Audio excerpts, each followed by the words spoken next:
Welcome to our Capital Recovery Center, where we focus on two key concepts. How can we help you with your recovery today? And what does recovery mean to you? Tune in Tuesdays at 10 a.m. to our coffee and conversation meeting and Thursdays at 1 p.m. to our All Recovery meeting. For updated information, follow our Capital Recovery Center Facebook page. Hi, good afternoon, everyone. Welcome to our Coffee and Conversation. We have a special coffee and conversation today. But before we get to it, we have an open house today from 5 p.m. to 8. Everyone is welcome to come in. We are at 72 North Pearl Street in Bridgeton. Please come join us. We have a couple of snacks, some food, and we have prepared an activity for anyone who would like to stop by. And so I guess I hand the mic over to Mike. Welcome everybody for Coffee and Conversation. As always, y'all know we do the recovery spotlight. When we do the recovery spotlight, that is, so we spotlight someone who has been successful in their recovery walk every first Friday of the month. So every month we have somebody that we would like to let individuals see their success. So this particular month, we had the opportunity to have our Spotlight Recovery to be a part of the Coffee and Conversation today. And also we have one of our other recovery coaches, Ms. Karen Hendricks, also going to be a part of the show. So we're just going to add some brief questions and let Ms. Lauren and Karen share from the experiences that they both have. So welcome, Ms. Lauren. So we want to welcome her to our broadcast today here at Capital Recovery Center, and also one of our recovery coaches, Ms. Karen. So we have both of them joining us today, and I am so excited about it because there's a good opportunity for other individuals to hear different perspective or different situations where as though the family dynamic and people have mentors and coaches come alongside individuals and everything. So first and foremost, we want to welcome Miss Lauren. Can you say hi to the crowd? Hi. So also Miss Karen, you wanted to say hi? Hey guys. All right, so first we want to know, how do y'all two know each other? I'll start. So, let me just go into a brief thing. I'm Lauren Hepner. I am originally from Vineland, New Jersey. I currently live in Hillsboro, Ohio. I know Miss Karen, for many years now. I originally met her through Bobby Bledsoe's program, the Freedom Homes, which is located in Millville, New Jersey. I was there for a short while. My stay was not long there. And then it seems like every time something bad had happened, overdoses, visits to the hospital, not so good things that have happened. Karen's always been there, but my last real encounter I had with her was actually the day before I was leaving for a long-term treatment in Cresco, Iowa, and I was at the welfare office closing my food stamps out and my health insurance because I didn't need that. I was going to long-term treatment. And she happened to be in there. So that is the day that her and my mom officially had met. My mom had often heard about my angel Karen. She had never came face to face with her until that day at the welfare office. And then I guess she still kind of stayed in contact with you guys in a sense.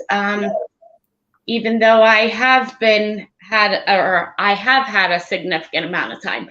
So, Karen, I think I touched everything, but maybe you have something I may have forgotten. I don't remember this, but I think when I had met you at the Freedom Home Bible study, you had remembered me as a recovery specialist going bedside with you on an overdose call. And I remember you had looked at me really, really like, I don't know, it was an odd look, and you had said that you had remembered me. I think you were very nasty with me too in the hospital, but I didn't remember that. But I think that was our first encounter. I do Was believe. that the only program, the last program you went to? No, the Freedom, well, listen, this girl has done 30, 60, 90-day programs time and time and time again, have collected multiple key tags and have recollected them over and over again. The Freedom Homes was the one that I had done.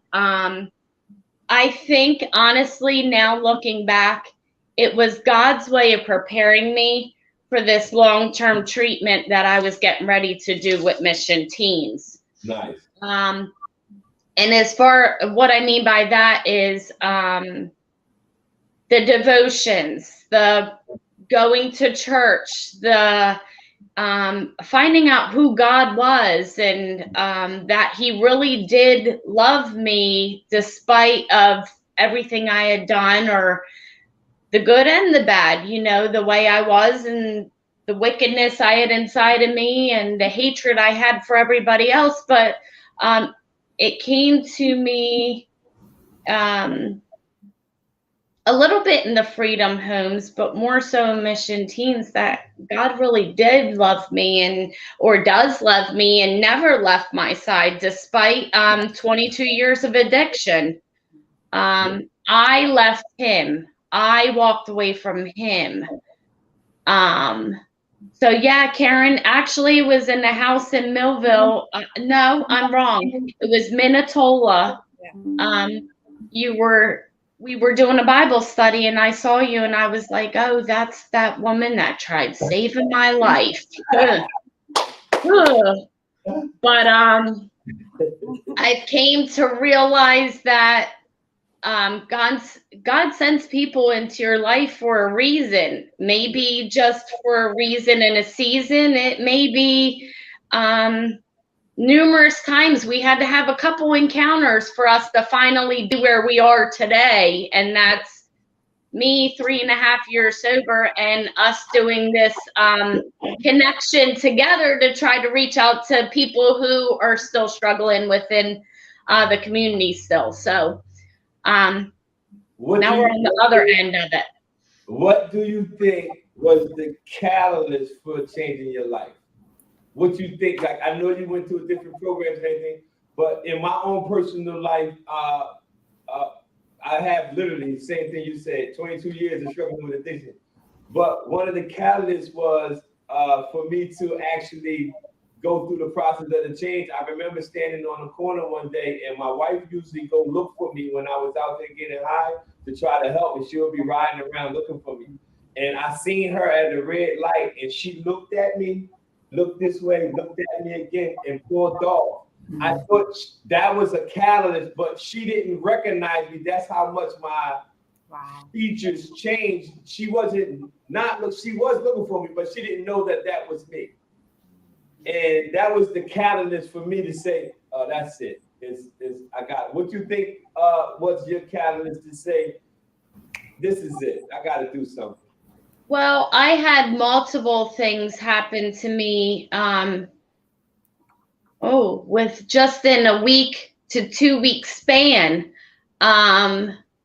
We'll start off by saying that I was homeless on the streets, selling myself for just to get that next fix, I remember in front of East Landis Motel, a motel that I grew up a block from, and always said, oh God, those people there, they're druggies, they're nasty, they're this, they're that.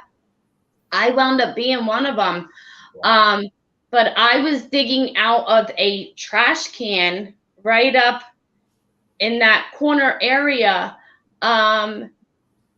And I remember my mom riding by me and honking the horn and keep on going. And I'm like, man, she really doesn't love me. Man, how could a mother do this? I know I wouldn't do this to my son, so on and so forth. But that's the tough love my mom had to give me. And she has now made it clear that, Lauren, you think at that next street light on 7th and Landis, I didn't stop and say, God help her, be with her, and I can actually let my foot up off the brake. She said, I sat there and just cried and cried. That was just one of the things. I had an overdose, shot up in across the street from the post office and got down to East Landis Motel, and there I was, overdosed in that parking lot, that same parking lot that I'm talking about. But the final draw was I had nothing left, no family. My mom said, Lauren, you're not coming here to get a shower. I don't care if you walk around town with raunchy underwear and stink in the high heavens, and I'm not giving you any more food, no money, no nothing. I didn't have my son anymore, who was, 9 at that time. I didn't have, actually, I'm lying, 10. I didn't have that. I had nothing. I had absolutely nothing left. And I remember going to my mom's house and wanting to tell my mom that I had just shot this stuff up, no longer in between my toes, in between my groin, in my arms. It went straight to the head, right in this vein. I just wanted to die, and I wanted to tell her that, and I was going to reach out to her, try to get her, her attention, like, Mom, I really do need this help. And she said, Lauren, I don't have time for this now. And it's not that she didn't have time for me. It was always a new song and dance with her. Mom, I want, Mom, I want, Mom, I want. And she just had to give me that tough love. But that day, I praise God for that day. And I praise God for all the trials and tribulations I've been put through this whole entire time, because it made me open my eyes. But I got down to Myrtle and Landis, right across from Sacred Heart Church. And something told me to go back. And I know what that something is. It was God. I went in my mom's backyard. I wasn't supposed to be on her property. And I said, on my knees, God, if you're real, like they say, get me out of this city. Get me out. I can't do this anymore. I'm sick and tired of being sick and tired. I'm done. I won't die. For some reason, you're keeping me. I don't care if you put me in the cornfields. Just get me out. Well, let's just say the following day, my sister, who hadn't talked to her, and I weren't talking for about 3 years after our dad passed, reached out to me, and she said something woke her up. It was God. Yeah. God had all his hand in through all of this, orchestrated all this. But she reached out to me, and I told her, I said, I think it's time. I think it's time. I can't do this anymore. And she said, I know of a place that will help you. And that was Mission Teens. Nice. So I told her, I'll come stay with you tomorrow and start detoxing, because it was always later. I'll do it tomorrow. I'll get clean tomorrow. That would have been never if the guy that I was running with, him and I were staying on my mom's front porch. And if this situation didn't happen, I probably wouldn't be here. I probably wouldn't have went and got help. But he got upset because I told him my sister reached out to me, and I think I'm ready to get help. And either you're going to ride with me or not. I was that ride or die girl. Either you're going to ride or you're going to die off and be elsewhere. Yeah. He got angry and he choked me, and I kept saying, you don't want to do this. Please don't make me do this. You don't want to do this. And Let's just say if it wasn't for my mom's surveillance cameras that night, I would have been the one going to jail, because I did wind up beating the crap out of him and putting him to sleep on my mom's front porch. But the cops actually saw that he had put his hands on me first, and I was just defending myself like every other relationship I had been in, where it was like, that was the final draw. That put the icing on the cake for me. So that night I went to my sister's, detox for 5 days, and then I was on my way to Cresco, Iowa, and I looked down out of that plane and I said, oh man, I'm in cornfields and 7 foot of snow. I can't run. There's no more running with me. And I did 4.5 months there, and I still had a lot of anger issues. Woman decided to say something about my deceased father and my behavior and how I would never get my son back, and I was going to hurt her. So it was either Lauren goes back to New Jersey or Lauren transfers. So I knew I didn't have any place to go in New Jersey but the streets, back to the streets. And I already had 4.5 months clean. I'm going to keep this journey. Yeah. So I transferred here to Hillsboro, Ohio. And when they picked me up, I was in the back seat, cracking up, laughing again. This lady says, honey, are you okay? What are you laughing at? And I said, God answered my prayers again. I'm back in the cornfields. I graduated the program, went home, and came back to the cornfields. Only this time I lived across the street from the cornfield. So I have made a forever home here. Yeah. I don't know. It's a lot calmer, slower pace, more peaceful. You needed that. I needed that because it was always chaos, and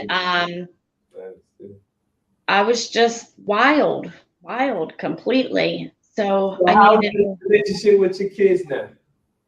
Say that again. How's your relationship with your children? Well, my 16-year-old son, he's now 16, Michael, he still lives in New Jersey. Very good relationship for the most part. You know, there's still a little jealousy, still a little resentment. There's some trust issues still, but it took me a while. I have to sit and I have to remember how long it took me to rebuild trust. That's right. For me to build relationships back and not hold resentments. And, you know, it's hard for me as an adult, let alone a teenager. Yeah. I now have a 16-month-old miracle baby I wasn't supposed to have anymore because of my past. And big news, which wasn't on my recovery spotlight, but 2 Sundays ago, my fiance said, July 17th, 2022, we're getting married. Even though we were engaged, we're getting married, right? And I said, let's do this. So I have had a total of 51 days. I have 40 days and 40 nights from this point on to plan for a wedding. Nice. So that's exciting. Yes. That's awesome, because all the time when people, I know personally, when people go through the transformation, I tell people all the time, just take it slow because it's a process. One of the things that I often wanted was to repair my relationship with my children, and I know that takes time. So that's why I asked you about your children, because there are a lot of individuals who are on the recovery process, and they're in the tug of war area with their relationship with their children. But you said it takes some trust. It's all of that has to be developed during the process. And then you said a lot of good stuff, because you said you have to understand I had to take time in my situation with trust, and I'm an adult. So you got to understand a child, you got to give them a little bit more rope to develop in that area. So that's good. Hey, Miss Karen, what keeps you to keep reaching out to people who you see the first time you talk to them, they seem like they don't get it. You go back, you see them again. What keeps you going to help individuals like that? I think it's just planting seeds. I've just had such a passion and a compassion for the people in the streets, even when I was a teenager, just planting seeds in people's lives. And 20 years later, I'm seeing, I just keep it moving, and I just keep doing what God tells me to do. And people will come to me 20 years later and say, you said this and you did this, and I don't even remember the things that I've said. Just being obedient to the voice of the Spirit. It's just seeing miracles like Lauren take place. Yeah. And there's many in my life that I just see, and it's just very, very encouraging. Very encouraging. Hey, Miss Karen, just so nobody don't know, Miss Karen, me and Miss Karen went out Saturday. To a Saturday, Really? Yeah, we went out Saturday. She the real deal. She don't just do it for money. She do it. That's how I am. It's a lifestyle to me. I do this every day for real, like all day long. This is what I do. Try to reach out to show my life and show individuals about the goodness of God. Yes. So, Miss Lauren, everybody usually have like a mantra. Mine's is anywhere but backwards, or a motto or something like that, or a slogan. Do you have any type of slogan that you hold on to? Live life to the fullest, because tomorrow is never promised. And also, my stand on scriptures, I could do all things through Christ who strengthens me. Because without his strength, I couldn't do it. That's right. I'm a weak soul. That's good. That's good, because everybody has something that they stand on. Also, when you was in the program, did you make any relationships with people who are still doing well after the mission teams? Did you connect with anyone who's continuing on in their recovery? Oh yeah, I met a girl. Well, mainly the ones who were. I went through mission teams in Hillsborough with. One of them is actually a teacher out at the mission here. I also met a girl named Amy from Michigan, who has also made a life here in Hillsborough. There's a couple people that I have really kept a relationship, but I literally live 5 minutes from mission teams, and I am a big donator towards them because they are a nonprofit organization. So they were super excited about getting their garden planted, the tomatoes and the pepper, even though I had to tell them not like Jersey tomato. Yeah. But I had to, I brought out some plants and donate and stuff like that. So, and I'm actually working with a church right now who they're getting ready to do kind of like, they're getting ideas and stuff, but they are really interested in doing some street ministry and handing out like bag lunches and that type of thing. And I had explained to them that that was a big thing for me when I was on the streets. Yeah. Having, number one, people come and just sit down and talk with you, but more so, and I still to this day have the pair of Nike Air Maxes. Like I said, I was barefooted, and I still to this day have that pair of Nike Air Maxes that Kathy Barrett had gave me when she had handed me a bag lunch and was ministering to me, and give me a pair of shoes all in one, short visit that you really don't.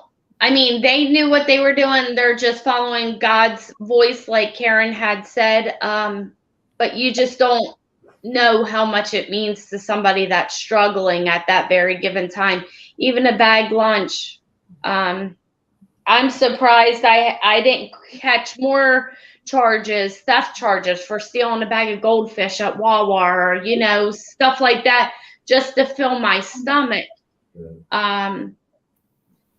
So yeah, I have some really good relationships still as far as my treatment. So one of the things, like you was talking about, I was going to ask you what motivates you to help others, because everybody that goes through the process of having their life change don't necessarily go back and try to help you know what I'm saying? Like, and there's nothing wrong with that, you know, because some people don't go back because that's their trigger. Like it might trigger them to go, you know, but your motivation, you still remember how people reached out to you, and you have that in your heart. Nobody will ever be able to take that from you. And that's good that you are motivated to go back and try to help inspire other individuals, because no matter what, you can't, people only understand when you get in those situations. And like you said, you remember seeing individuals and saying, oh, who these people were and what they were doing. And then you ended up like them. So now you actually have more motivation. Like, I didn't think forever would I ever be in that situation. And I ended up in that situation. Yeah. So you know that the people who are out there came from something. You know what I mean? They might not be in that place now, but that's good that you keep that motivation to go back. Just like Miss Karen, like all of us, we have motivation to help individuals in those areas, and you can't fake that motivation. And more importantly, when you go reach out to people like you're doing or going to plan on doing, people going to see your sincerity. They're going to smell it a mile away, like, we know you really care about us. That's how it works. Did you have anything else you wanted to share that I didn't ask? No, I think I got it all. I just hope my story and me sharing and even planting that seed could help somebody else. It will. Yeah. I always wondered why God had saved me time and time again, overdose after overdose, and now I see, like, you know what it was? It was for me to share my story. It was for me to plant that seed. It was for me to be an angel to this little baby. It was for me to be a wife to a man who is or soon to be wife to a man who is also in recovery, who was also struggling, just like I was, you know. Yeah. So I hope my little 2 cents help somebody else. Hopefully. No, I know for a fact it will, because a person might have come across this video when nobody is telling them to watch the video. And that's how it worked with me. I would be just going through my phone and be like, looking around like, is this person around me? Because they're talking to me. And I'm like, you gotta be kidding me. Is he in the how? So I know that for a fact what you're saying is going to help individuals. I'll tell you, I was just watching your reading your comments on the recovery spotlight. You got so many comments, I couldn't even keep up with all of them. It's so many different great things that people are saying, and people who haven't seen you, and they was like, oh my God, I didn't see her. You know, I wonder what. And it's just to see how powerful that was. Some of them was brought to tears. They was like, oh man, I can't believe it. Then some of them mentioned God. You know, it was just so much that you never know how powerful you are until you start to walk in what God really truly called you to do. So I'm proud of you. Continue to walk in your success. Karen, I really appreciate working with you, and keep that heart that you have to reach out to individuals. Remember, we always planting and we always sowing, but God will get an increase. It's just awesome that when we see one person that was successful, that we was able to be a part of it, it gives us motivation to continue doing what we're doing. In spite of seeing other individuals suffer overdose, obviously, and lose their lives to the same thing that we see somebody successful at. So again, for both of y'all, thank y'all for being on. Ms. Lauren, again, we really are happy that you are our recovery spotlight for this month. Thank you for sharing your story. Thank you. I just want to say one more thing that I never, let me go back. I never felt important. So to hear somebody say to me, and hopefully my words now, maybe someone will hear this. I want whoever, and I don't know why I'm even saying this, but I want whoever to know that you are important and you do mean something in this world. That's right. I never felt that way. And to hear somebody say that to me one time was like, wow, that is touching. I never felt that way, you know. So hopefully somebody heard that and could use that little bit of encouragement today. Miss Karen, what else you got? Give us some parting words. I don't know. Just that there's always hope. As long as there's breath in someone, there's always hope. I just, I see so many people at the Wawas, wherever I go, I'm just always just planting seeds, and just no matter how bad they look, that there's always hope. Never give up on them. Never. Yeah. And I wanted to say, if you are an individual who has been reaching out for some, or have been trying to get somebody some type of substance abuse help, try one more time. I know you probably tired of helping them. You probably said, I'm tired of going and calling for programs and everything. But I implore you to try one more time. If you reach out to them one more time, that might possibly be the time that they totally change their lives. So if you're listening and you are a loved one and you have been helping someone and you are physically exhausted, I understand you probably are, but try one more time to get them some help, and prayerfully they will turn their lives around as well.